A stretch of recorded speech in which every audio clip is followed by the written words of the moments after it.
Hello everyone, welcome back to CA road maps. आज की class में हम इंक्लूड करेंगे 21 एंड 22 मार्च के इंपॉर्टेंट करंट अफेयर्स को। Additionally will look into some additional information about the current affairs from last few days. So start करते हैं। First we have NMDC. NMDC के बारे में हमने कल की क्लास में भी पढ़ा था। NMDC stands for national mineral development corporation limited. इसके डायरेक्टर अपॉइंट किए गए हैं मिस्टर कृष्णा कुमार ठाकुर। कृष्णा कुमार ठाकुर जी को अपॉइंट किया गया है एज एनएमडीसी डायरेक्टर। नेक्स्ट, इस एनएमडीसी के बारे में हमने पढ़ा था कि इन्होंने रिसेंटली एक लौती ऐसी मिनरल एक्सट्रैक्शन कंपनी बनी है जिसने 50 million ton of iron ore extract करा है। इंडिया नंबर 1 है आयरन ओर एक्सट्रैक्शन में, ये भी हमको इम्पोर्टेंट याद रखना है। एनएमडीसी कब इस्टेब्लिश की गई थी? 1958 में। This is very important. Now UK house of Commons. UK house of Commons इन्होंने रिसेंटली अभी एक इम्पॉर्टेंट अवार्ड फॉर एम्पावरमेंट दिया है ऋतुपर्णा सेनगुप्ता जी को।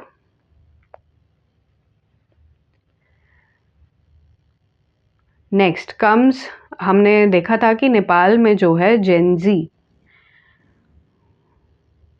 प्रोटेस्ट हुआ था। जेनजी प्रोटेस्ट में विदाउट एनी वोटिंग अपॉइंट किया गया था मिसेस सुशीला कार्की जी को, जो कि वहाँ के सुप्रीम कोर्ट में जज थी। बट अभी वहाँ पे इलेक्शंस कंडक्ट किए गए हैं। उसके बाद बैलेंद्र बेलन शाह जी को वहाँ पे अपॉइंट किया गया है as PM. This becomes important because Nepal हमारा नेबर भी है। जेनजी मूवमेंट काफ़ी ऑन द ट्रेंड वर्ड भी है और एक लौता ऐसा जो है मूवमेंट अभी हुआ था। रीसेंट न्यूज़ का बहुत इंपॉर्टेंट एक हैपनिंग है। Next comes Netherlands. तो नीदरलैंड्स के पीएम अपॉइंट किए गए हैं mister Rob Jetten. Why Rob Jetten is important? Because Rob Jetten is the youngest and also the first openly gay PM. So Netherlands के first openly gay PM and youngest PM बने हैं Rob Jetten. Next, Argentina ने decide किया है कि वो WHO से step back करेंगे, WHO को छोड़ देंगे। सो यूएसए ने भी लास्ट ईयर WHO से एग्जिट ले ली है आफ्टर द कोविड पेंडेमिक, क्योंकि तब यूएसए का कहना था कि जो WHO है वो इनडायरेक्टली चाइना को प्रोटेक्ट कर रहा है या फिर सपोर्ट कर रहा है। तो उसके बाद यूएसए ने रिज़ाइन कर दिया था, एग्जिट कर दिया था फ्रॉम द ऑर्गेनाइजेशन। और अभी अर्जेंटीना ने भी एग्जिट कर दिया है। अर्जेंटीना का जो एग्जिट है वो इफ़ेक्टिव होगा फ्रॉम मार्च 2026 से। WHO, अब इम्पॉर्टेंट है हम WHO के बारे में पढ़ें। सो WHO जो है इस्टेब्लिश की गई थी इन द ईयर 1948। WHO क्या है? World health organization, a very important international organization. जो इसके हेड क्वार्टर्स हैं वो कहाँ हैं? जिनेवा, स्विट्ज़रलैंड में।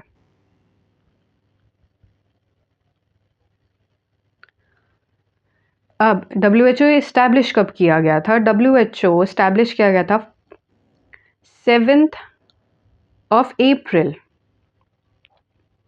1948, एज वी रेड 1948। ठीक है, 7th of April 1948। 7th of April को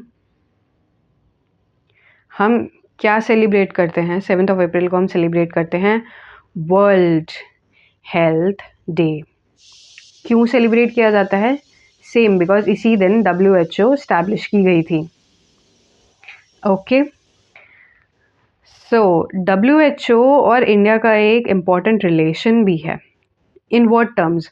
WHO का जो ट्रेडिशनल मेडिसिन का जो सेंटर है, ग्लोबल सेंटर, वो है इंडिया में। इंडिया में कहाँ? जामनगर, गुजरात में. So this also becomes important. Now comes a news about Axis Bank. So Axis Bank ने अभी 1500 करोड़ का इन्वेस्टमेंट किया है into its subsidiary, wholly owned subsidiary, Axis Finance. ठीक है. अब एक्सिस बैंक पास्ट में वो जब स्टैब्लिश हुआ था तभी स्टैब्लिश हुआ था under the name UTI, that is unit trust of India. As we can see, unit trust of India bank नहीं था, एक NBFC था. अगर हम रीसेंट अपडेट्स की बात देखें NBFC में, सो NBFC जो है उसका जो मिनिमम कैपिटल रिक्वायरमेंट है उसको रिसेंटली 2 करोड़ से इंक्रीज करके ₹10 करोड़ कर दिया गया है. Now comes an important award to our PM Narendra Modi ji. So उनको अभी रिसेंटली इज़राइल से, जब वो इज़राइल की विजिट पे थे जिसके इमीडिएट डे ईरान पे अटैक हुआ, इज़राइल की सेनेट, इज़राइल की जो स्पीकर ऑफ नेसेट मेडल दिया गया है. स्पीकर ऑफ नेसेट का अवार्ड अभी PM मोदी को दिया गया है. नेक्स्ट कम्स एक इम्पॉर्टेंट कांग्रेस अभी रिसेंटली हुई थी बार्सिलोना स्पेन में, the mobile world Congress. So mobile world Congress कहाँ कंडक्ट की गई थी? स्पेन में. Next comes important awards, Meta Lifetime Achievement Awards. So Meta Lifetime Achievement Awards में important mention is veteran actor Mr. Amol Palekar ji, जिनको ये अवार्ड दिया गया है. ऑल्सो मैंगलोर एयरपोर्ट को दिया गया है recently the best airport at arrival. So ये एयरपोर्ट को जो अवार्ड्स दिए जाते हैं इन मल्टीपल कैटेगरीज, ये कौन देता है? सो ये प्रेजेंट करती है एयरपोर्ट काउंसिल इंटरनेशनल, जो कि ये अवार्ड्स हैं, ये एक पार्ट हैं ASQ अवार्ड्स के. अब मैंगलोर एयरपोर्ट के बारे में व्हाट्स इम्पॉर्टेंट है, इसको मैनेज कौन करता है? So this is managed by Adani airport holdings. Adani group manage करता है मैंगलोर एयरपोर्ट को, जिसे recently best airport at arrival का अवार्ड दिया गया है बाय एयरपोर्ट काउंसिल इंटरनेशनल की तरफ से. Next important scheme recently news में थी, that is Bhavya scheme. So Bhavya scheme क्या है? इसका फुल फॉर्म क्या है? इसका फुल फॉर्म है भारत औद्योगिक विकास. सो ये जो स्कीम है, this is to give a push to the industrial sector. इस स्कीम के अंडर एक आउटले अभी पास किया गया है, दैट इज ऑफ 33,660 CRs का. इस स्कीम के under special economic zones develop किए जाएंगे. स्पेशल इकोनॉमिक जोन्स नहीं, इंडस्ट्रियल पार्क्स डेवलप किए जाएंगे. और इंडस्ट्रियल पार्क्स कितने? 100 इंडस्ट्रियल पार्क्स अभी इसके अंदर डेवलप किए जाएंगे. कॉन्सेप्ट है प्लग एंड प्ले का, मतलब इंडस्ट्रियल पार्क्स में आज के इंडस्ट्रीज जो हैं अपना स्टार्टअप, जो अपना प्रोजेक्ट है वो स्टार्ट कर सकती हैं. Next, India's ambassador to China अभी रिसेंटली न्यू अपॉइंट किए गए हैं, दैट इज विक्रम के दोराईस्वामी.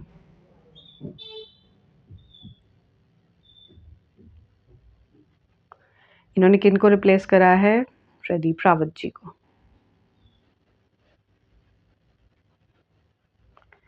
विक्रम दोराईस्वामी और क्या है, वो हाई कमीशन है इंडिया के टू द यूके। ठीक है, कल हमने एक इम्पॉर्टेंट ब्रांड नेम के बारे में पढ़ा था, इफ़ यू रिमेंबर, रीसा, जिसे लॉन्च किया गया था during the BTF, that is the Bharat tribal fest, जो कि कंडक्ट किया गया था दिल्ली में। रीसा एक ट्राइबल ब्रांड है जिसके under selling of the tribal weaves, embroideries and textile को प्रमोट किया जाएगा। So union minister of tribal affairs कौन है? Mister Jual Oram.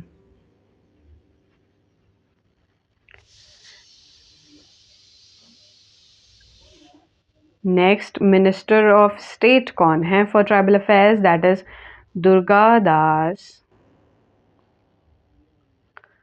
उइके, जो है मिनिस्टर ऑफ स्टेट है for tribal affairs. Next comes important awards. What is that?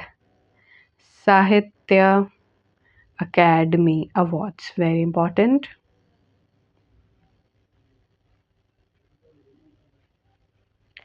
So इस इन awards के अंदर कितनी लैंग्वेजेस में? 22 plus 2 languages. One is English and the other one is Rajasthani. 24 languages में अवार्ड दिया जाता है। What is important to remember is English में दिया गया है, इंग्लिश वर्क में दिया गया है क्रिम्सन स्प्रिंग को, जो कि लिखी है नवतेज शर्मा जी ने। Hindi, a very interesting name, किस नॉवल को दिया गया है? जीते जी इलाहाबाद। जीते जी इलाहाबाद किसने लिखी है? ममता कालिया जी ने।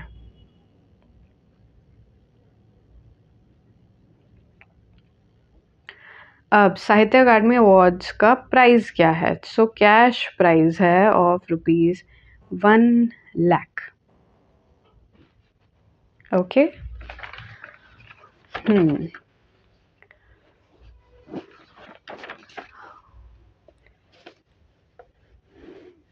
नेक्स्ट हमने इम्पोर्टेंट एक टेम्पल के बारे में पढ़ा था जो कि इंडोनेशिया में था। If you remember please comment down.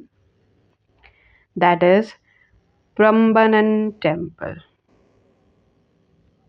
Prambanan temple Indonesia में है और इंडिया एंड इंडोनेशिया ने साथ में मिलकर इसको रेनोवेट करने का डिसाइड किया है। ये प्रम्बनन टेम्पल जो है 1991 में यूनेस्को वर्ल्ड हेरिटेज साइट भी डिक्लेयर किया गया था। ओके। अभी रिसेंटली एशिया एंड अफ्रीका ने भी एक एग्री अलायंस साइन किया है। Okay. Next is world indoor athletics championship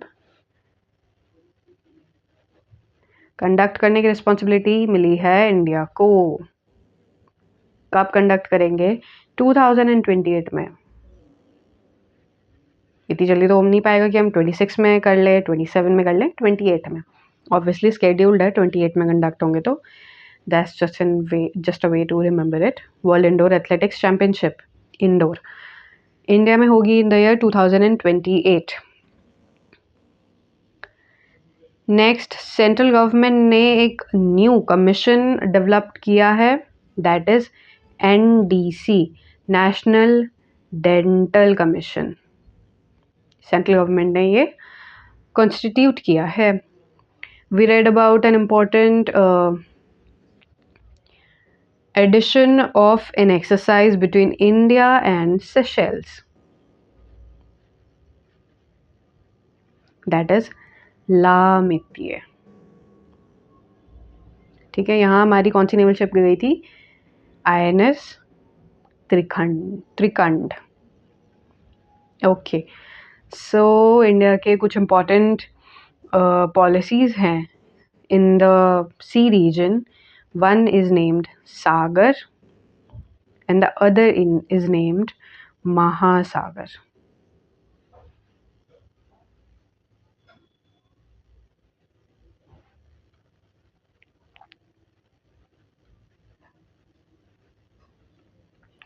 So Sagar refers to securities and growth for all in the region, and Mahasagar stands for mutual and holistic advancement for security and growth across region. Okay, next come important days. So 21st March को हम forestry day celebrate करते हैं. Next we celebrate water day. Next 22nd को we celebrate water day. 21st को we celebrate also forest day के साथ glacier day. ठीक है, ग्लेशियर डे कब से सेलिब्रेट किया जा रहा है? 2025 से. वाई? बिकॉज 2025 में नेपाल के अंदर एक ग्लेशियर जो है वो ख़त्म हो गया कम्प्लीटली. सो उसकी रिमेम्बरेंस में या उसके बाद ग्लेशियर्स को ज़्यादा इंपॉर्टेंस दी जाए, उन्हें प्रोटेक्ट किया जाए, उसके लिए. Now why 21st March is important? 21st March is one of the 2 dates when we experience equinox. Equinox is equal days and nights. So this is one of the 2 days. The other date is 23rd of September when we celebrate the Ayurveda day. Ayurveda day को इस दिन पे इसी year से celebrate किया जाएगा. पहले इसको सेलिब्रेट किया जाता था धनतेरस पे. Okay, so that is it for this class. If you liked it, please comment down below that you liked it and we'll get informed that you are interested in these kind of videos, CA road maps. And if कोई और improvement आप देखना चाहते हैं वो भी आप comment down कर सकते हैं. अगर आपको इसके नोट्स चाहिए तो वो भी आप कमेंट डाउन कर सकते हैं. I will give hand written notes for all this current affairs. So please comment down below आपको क्या चेंजेस, क्या इम्प्रूवमेंट्स चाहिए. Okay, bye bye. Will meet tomorrow.